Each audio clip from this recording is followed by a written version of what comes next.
সুদেবকে এবার divorce paper ধরিয়ে দিল লাজু। হ্যাঁ বন্ধুরা, নতুন পর্বে দেখতে পাওয়া যায় লাজুর গায়ে হাতে মুখে অসম্ভব দাগ দেখে অনুভব তো ভীষণ রেগে যায় আর প্রশ্ন করে এগুলো কিসের দাগ লাজু। তখন লাজু সমস্ত কথা বলে দেয় অনুভবকে। লাজু বলে সেদিন সুদেবদের বাড়িতে সুদেব এবং ওর পরিবার কিভাবে লাজুর সাথে জোর জবরদস্তি করেছিল, মোবাইল কেড়ে নিয়ে বইপত্র ছিনিয়ে নিয়ে লাজুকে আটকে রেখেছিল, সেই সমস্ত কথা।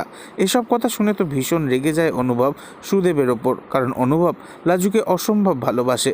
তবে সেই ভালোবাসার মানুষের গায়ে এই নির্মম আঘাতের চিহ্ন দেখে অনুভব তো খুব রেগে যায় আর লাজুকে বলে তোমাকে আর কখনো গ্রামেতে ফিরে যেতে হবে না, তুমি এখানেই থাকবে, আমার কাছে থাকবে।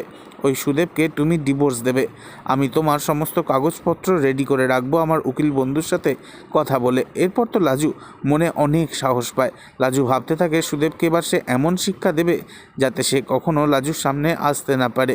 এরপর দেখা যায় কিছুদিন বাদে সুদেব আবারও লাজুর সাথে দেখা করতে এলে শহরে।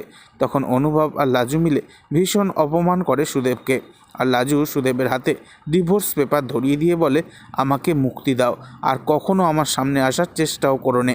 তবে কি অনুভব এবং লাজুর প্ল্যান সফল হবে, নাকি সুদেব বনলতার উস্কানিতে লাজুকে কিছুতেই ডিভোর্স দেবে না? নেক্সট আপডেট জানতে এক্ষুনি সাবস্ক্রাইব করে আমাদের সাথেই থাকুন।